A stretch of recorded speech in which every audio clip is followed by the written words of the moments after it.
कोई भी लड़की शादी के बाद ससुराल के हित में न सोचे, वहां दिल न लगाए, उसे अपना घर न समझे, बल्कि अपने मैके के बारे में सोचे, अपने मैके वालों से प्यार करे, तो उसकी शादीशुदा जिंदगी कैसे सुखी रह सकती? वो अपने हालात के चक्रों में तो फंसती है, साथ ही साथ अपने पति और उसके घर वालों को पथरीले रास्ते पर ले आती है। कविता ने ठीक ऐसे ही किया।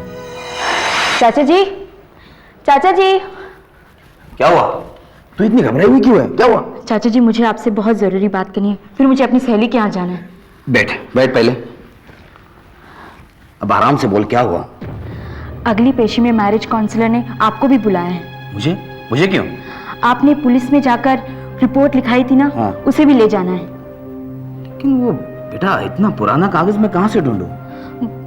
ढूंढिए चाचा जी, फौरन ढूंढिए, वो बहुत काम की चीज है हमारे लिए। ठीक है, मैं उसे ढूंढ के निकालता हूँ, लेकिन तू फिक्र मत कर बेटी, पुलिस स्टेशन में मेरी पहचान है, कहीं से भी करके मैं एक कॉपी वहां से ला लूंगा। ठीक है, ठीक है, मैं निकलूं? हाँ। आधे घंटे के ऊपर हो गए, कहाँ रह गए आपके चाचा जी?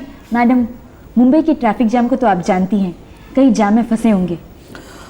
मैडम, मैं वक्त का बहुत पाबंद इंसान हूँ, कहीं पर भी लेट पहुँचना मुझे पसंद नहीं है, लेकिन आज थोड़ा प्रॉब्लम हो गया। कोई बात नहीं, बैठिए।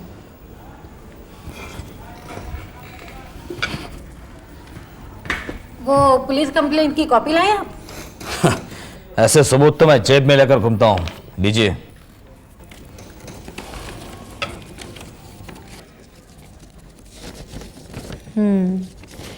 इस पुलिस कंप्लेंट पर किसी अदालत ने कार्रवाई की थी? इस बात का जवाब तो रोहित आपको बेहतर देगा, क्योंकि भुगतना तो इसे ही पड़ा था। इनकी झूठी और बेबुनियाद शिकायतों पर पुलिस ने हमें आड़े हाथों लिया, मजबूरी में हमें एंटीसिपेटरी बेल यानी पेश की जमानत करानी पड़ी। मैडम, वैसे किस खुशी में पुलिस ने तुम्हें गिरफ्तार किया था? वो भी तुम्हारे चाचा की साजिश ही थी। तुम्हारे जैसे गवार और फुअड़ इंसान से तो तमीज की उम्मीद ही नहीं की जा सकती। तुमने तो बड़ों का आदर करना सीखा ही नहीं। बड़ों की इज्जत जो करना नहीं जानता, वो पत्नी की इज्जत क्या करेगा? This is too much madam, ये लोग हमारी इंसल्ट करे जा रहे हैं। Will you shut up? Madam, he is getting on my nerves. मैं इस आदमी को और बर्दाश्त नहीं कर सकती। तो दे क्यों नहीं देती तलाक? क्यों दूं मैं तुम्हें तलाक? हाँ, क्यों दूं मैं तुम्हें तलाक? ताकि तुम दूसरी शादी कर सको? तो तुम्हारी भलाई इसी में है कि यही मुझे तलाक दे दो, वरना कोर्ट के चक्कर काट काट के एड़ियां रगड़ जाएंगी तुम्हारी। अरे जूते तो तुम्हें और तुम्हारी वकील को घिसने पड़ेंगे, तुम्हारी जेबें खाली होंगी। मैं तो एक वकील हूं, मेरा कुछ नहीं बिगड़ने वाला।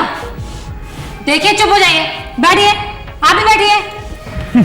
देखिए, मैंने अपने चेम्बर में आप लोगों को सुलह सफाया के लिए बुलाया था, ना कि लड़ने झगड़ने के लिए। ओके? इसकी इसी लड़ाई झगड़े ने मामला कोर्ट तक पहुंचा है। मैडम कविता, इस इंसान से उलझने में कोई फायदा नहीं है। अब लगता है मुझे ही इस केस पर रोशनी डालनी पड़ेगी। इसलिए तो आपको बुलाया है। ये लोग तो जब से लड़ ही रहे हैं। अब आप बताइए कि आप क्या जानते हैं इस केस के बारे में? देखिए मैडम, वैसे तो हमने शादी में ही इनकी सभी मांगे पूरी कर दी थी, फिर भी ये लालची लोग हमारे बिटिया को परेशान करने से बाज नहीं आए हैं। ये इतने बेगैरत लोग हैं कि इनकी लालसा पूरी नहीं हुई तो हमारी बेटी की जान लेने पर तुले थे। जानबूझकर मोटरसाइकिल से गिराया ताकि सड़क पर ही मर जाए। फिर वो तो किस्मत अच्छे थे मेरी बेटी की जो बच गई। और इनके हौसले देखिए, दोबारा जानलेवा हमला किया, चलती ट्रेन में धक्का दिया। उस वक्त तो भगवान ने ही हाथ देकर बचा दिया मेरी बच्ची को, वरना आपने तो सुना ही होगा मैडम, जाको राखे साइया मार सके ना कोई। पर इन्होंने कोई कसर नहीं छोड़ी थी। आपको अगर मेरी बात का यकीन ना हो तो मेरे भाई देवेंद्र नाथ से पूछ लीजिएगा आप। ठीक है, तो अगली तारीख पर उनको भी ले आइएगा। चलो बेटी।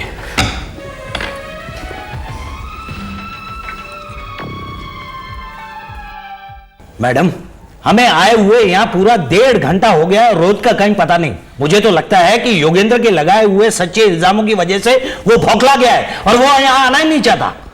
बिल्कुल ठीक है भाई साहब। Sorry madam, very very sorry. दरअसल सुबह सुबह मैं अपने बीमार पापा के लिए दवाई लेने चला गया था, इसलिए लेट हो गया। और आप तो जानती है कि मेरे अलावा कोई है नहीं जो उनकी देखभाल कर सके। कोई बात नहीं। रोहित को छोड़कर आपकी बेटी कब से मैके में रह रही है? 9 अक्टूबर 1996 से। ससुराल ना जाने का कारण? कारण ये इसके माँ बाप, इसके रिश्तेदार, जिनके कारण मेरी बेटी अपने घर में बैठी है। तो आपने कभी रोहित या उसके माँ बाप से मिल बैठकर इस मामले के बारे में बात नहीं की? मैडम, रोहित के माँ बाप ने अपने इकलौते बेटे पर हमेशा हक जमाने की कोशिश की है। अपनी पत्नी के साथ उठना बैठना भी उनकी आंखों में खटकता है। ये सरासर झूठ है मैडम। मेरे माँ बाप ने कभी भी मेरे व्यक्तिगत मामलों में दखलंदाजी नहीं की, बल्कि कविता की अनगिनत गलतियों को माफ किया है, लोगों ने नजरअंदाज किया है मैडम।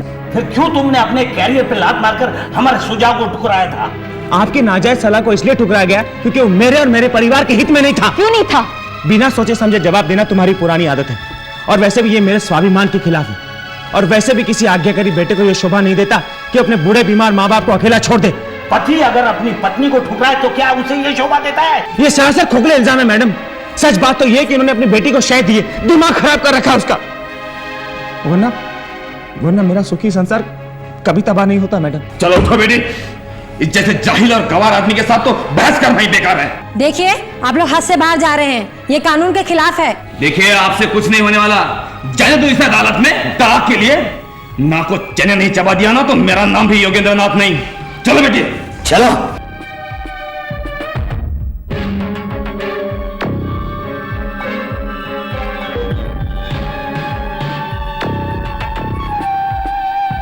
कविता जी, आपने मिस्टर रोहित पर यह आरोप लगाया है कि उन्होंने 23 जुलाई 1996 को आपको मार डालने की कोशिश की। जी। किस तरह? किस तरह का मतलब? मेरा मतलब उन्होंने किस तरह से आपको गिराया? उन्होंने हाथ से धक्का दिया या जानबूझ के मोटरसाइकिल को गिरा दिया? अगर ऐसा होता तो वो खुद भी तो गिर जाते। जी, रास्ते में एक गड्ढा आया, मोटरसाइकिल ने एक झटका खाया और मैं गिर गई। पर इससे ये बात कहाँ साबित होती है कि मिस्टर रोहित ने ही आपको धक्का देकर गिराया? जी, उस समय मैं बहुत तनाव में थी, इसलिए झटका खाकर मैं गिर गई। मतलब ये कि मिस्टर रोहित ने आपको नहीं गिराया? जी, मैं तनाव में उन्हीं की वजह से थी। उन्होंने मुझसे कहा कि मैं तुम्हें तलाक दे दूंगा और इसीलिए मैं परेशान थी। इसलिए असावधानीवश आप नीचे गिर गई। By the way, mister Rohit ने आपको तलाक की धमकी कब दी? चलने से पहले और चलते समय भी वो तलाक की ही बातें कर रहे थे। घर से तो आप शायद घूमने के लिए निकले थे।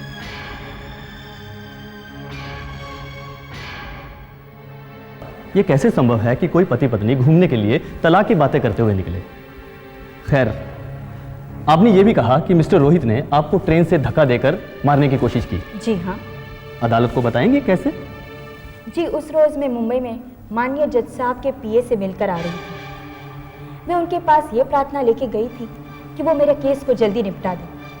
जब मैं बैंड्रा स्टेशन पहुंची तो ट्रेन प्लेटफॉर्म पर लगी रही थी कि किसी ने मुझे धक्का दे दिया। पर इस बात से ये बात जाहिर नहीं होती कि मिस्टर रोहित ने ही आपको ट्रेन से धक्का दिया।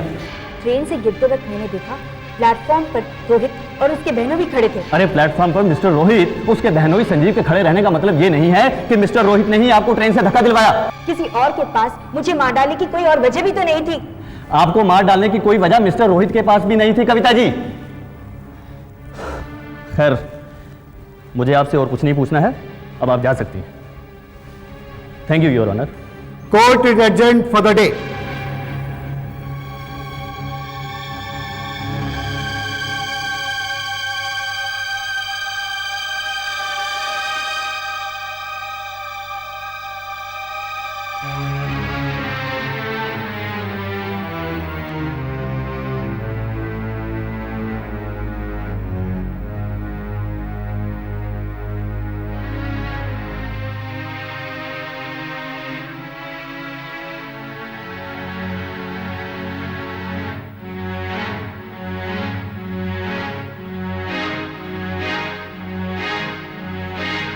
Are you both ready for the argument?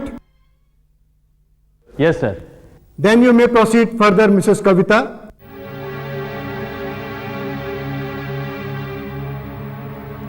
Thank you honour. Your honour, जैसे कि मैं आपको पहले भी बता चुकी थी कि मिस्टर रोहित और उनके परिवार वालों की नीयत शुरू से ही ठीक नहीं थी। इसलिए सगाई के दौरान इन्होंने मेरे फोटो खींचे ताकि इनके जरिए ये मुझे ब्लैकमेल कर सके, मुझे बदनाम कर सके।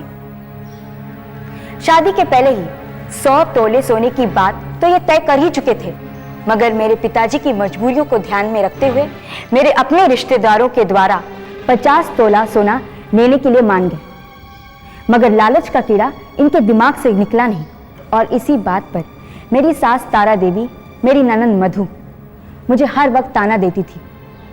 और यही नहीं, घर के और कई लोग भी मुझे परेशान करने में पीछे नहीं थे। और जब इन्हें लगा कि मैं किसी तरह इनकी मांग को पूरी नहीं कर पाऊंगी तो योर ऑनर ये मुझे घर छोड़ आए ताकि रोहित की कहीं दूसरी जगह शादी करें जहां से वो भारी दहेज वसूल कर सके। योर ऑनर, मैंने 2 बार दहेज के लिए सताए जाने की रिपोर्ट पुलिस में लिखवाई। मैं नहीं जानती कि मैंने सही किया कि नहीं, मगर मेरे सामने और कोई रास्ता नहीं था तो मैं क्या करती। मैं सोच रही थी कि पुलिस के दबाव में आकर ये लोग अपना रवैया बदल देंगे, मगर ऐसा नहीं हुआ। मैं गलत थी योर ऑनर, बल्कि इसके उल्टे इन्होंने मुझे मार डालने की कोशिश की।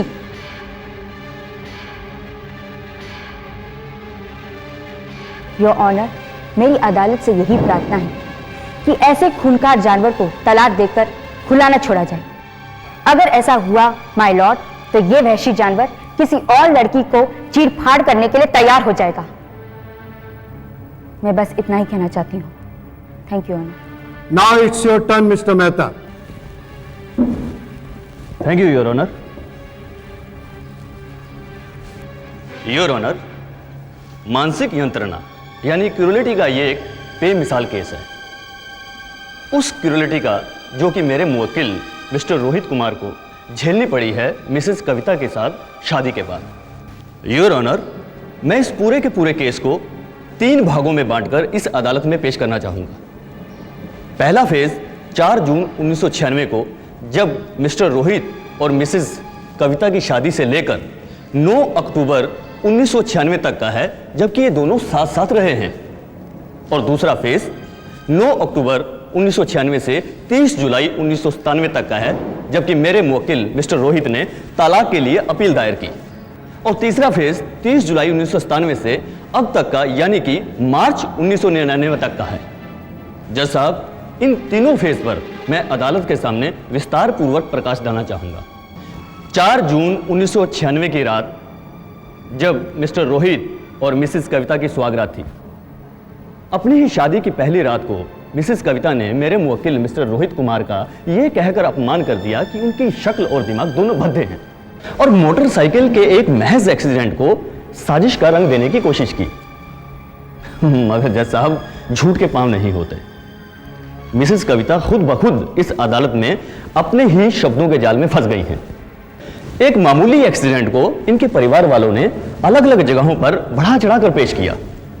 9 अक्टूबर 1996 से 30 जुलाई 1997 के बीच में 2 बड़ी घटनाएं हुई हैं। जैसा 7 फरवरी 1997 को मिसेस कविता ने अपने रिश्तेदारों के साथ जाकर पूना में मेरे मुवक्किल मिस्टर रोहित कुमार के साथ गाली गलौज और मारपीट तक की।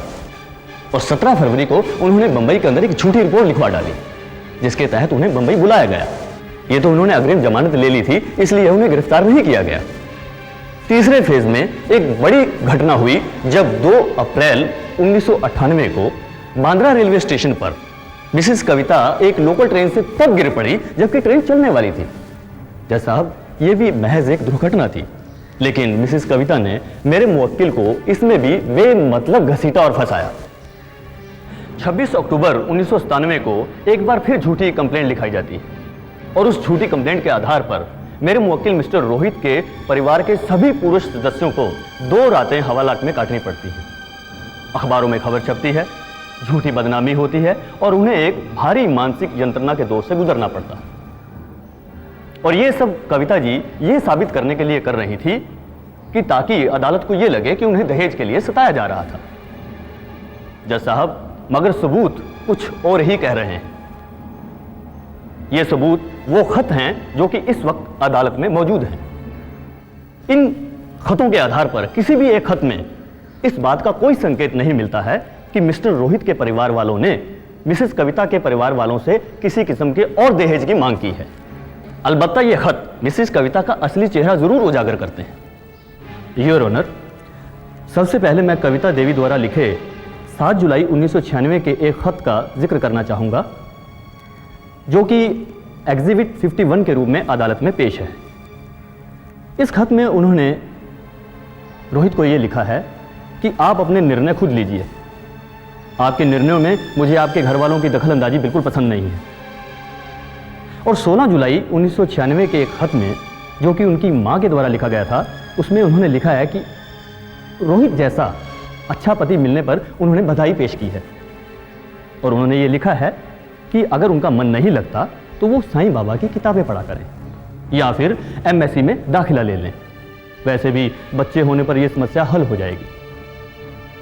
योर ऑनर, इन सभी खतों में इस बात का कहीं भी जिक्र नहीं होता कि मिस्टर रोहित ने, या उन खतों के अंदर से कुछ भी पता नहीं चलता कि कविता को दहेज के लिए परेशान किया जा रहा। योर ऑनर, ये कविता देवी का एक चेहरा था और जो उन्होंने किया वो उसका दूसरा रूप था।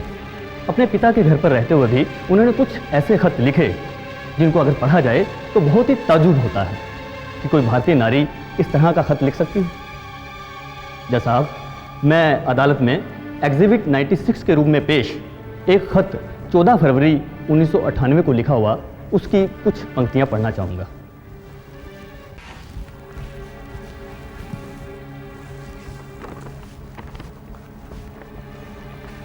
योर ऑनर, इसमें कविता देवी लिखती हैं, मिस्टर रोहित, अपनी हरामी जीजा संजीव से कह देना कि सारी औरतें उसकी बीवी की तरह टुच्ची और सेकंड हैंड नहीं होती। वो तुम्हारा सलाहकार बना हुआ है ना आजकल। वो सोचता है कि दुनिया की सारी औरतें उसकी और उसकी बीवी की तरह थर्ड रेट कैरेक्टर की होती हैं। ऐसा ना होता तो वो हरामजादा यहाँ वहाँ जाकर रिश्तेदारों और दोस्तों के बीच में मेरे बारे में छोटी मोटी बातें न उड़ाता फिरता। जानते हो, तुम्हारी माँ का अपनी ही जीजाजी के साथ चक्कर था। और हाँ, एक बात और, तुम्हारी माँ तुम्हारे बाप की दूसरी बीवी है। तुम्हारे बाप ने अपनी पहली बीवी की बहन से शादी की है। मैं तो तुमसे शादी नहीं करना चाहती थी। अगर मुझे मालूम होता कि तुम एक थर्ड क्लास परिवार से हो, मुझे तो ताज्जुब होता है। तुम्हें अपनी चालू गंदी माँ और बहन पर घमंड किस बात का है? उनकी गोरी चमड़ी का या शरीर पर चढ़े मांस का? तुम जानते हो, वेश्याएं भी गोरी होती हैं, वो भी पैसा कमाती हैं और ऐशो आराम से रहती हैं। क्या मैं पूछ सकती हूँ, शादी के पहले और शादी के बाद कितनी लड़कियों के शरीर के साथ तुमने खिलवाड़ किया है? मैं ये भी जानती हूँ कि आज भी तुम्हारी माँ और बहन अपनी गोरी चमड़ी दिखाकर पता नहीं कितने मर्दों को जेब में लेकर घूमती हैं। यही एक वजह है कि हर जगह तुम अपनी बहन को साथ लिए घूमते हो। ग्राहक कब मिल जाए कुछ पता नहीं है। तुम्हें खुद को उसका भाई कहते हुए शर्म आना चाहिए। शायद तुम, तुम्हारी माँ, तुम्हारी बहन सब यही चाहते थे कि मैं भी पैसा कमाऊं किसी के साथ सोकर। मिस्टर रोहित, तुम्हारे साथ जितनी भी रातें गुजरी अच्छी गुजरी। अपना बिस्तर गर्म करने के लिए तुमने किसी लड़की का इंतजाम किया या नहीं? योर ऑनर, मुझे बताइए, जो पत्नी अपने पति को इस तरह की चिट्ठी लिखती हो तो दुनिया का कौन सा पति उसके साथ रहना चाहेगा?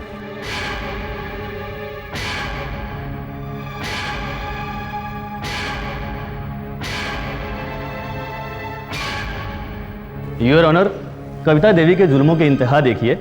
एग्जिबिट 73 में रखे गए एक पत्र दिनांक 29 मार्च को लिखे गए। उनके एक पत्र में उन्होंने अपने पति के साथ बिताए हुए पलों को बहुत ही खूबसूरत बताया। वो लिखती हैं कि उनके पति के साथ बिताए हुए पल बहुत खूबसूरत थे, और दूसरे ही सांस में वही कह डालती हैं कि उन्होंने अपने बिस्तर को गर्म करने के लिए किसी दूसरी औरत को खरीद कर ले आए हैं।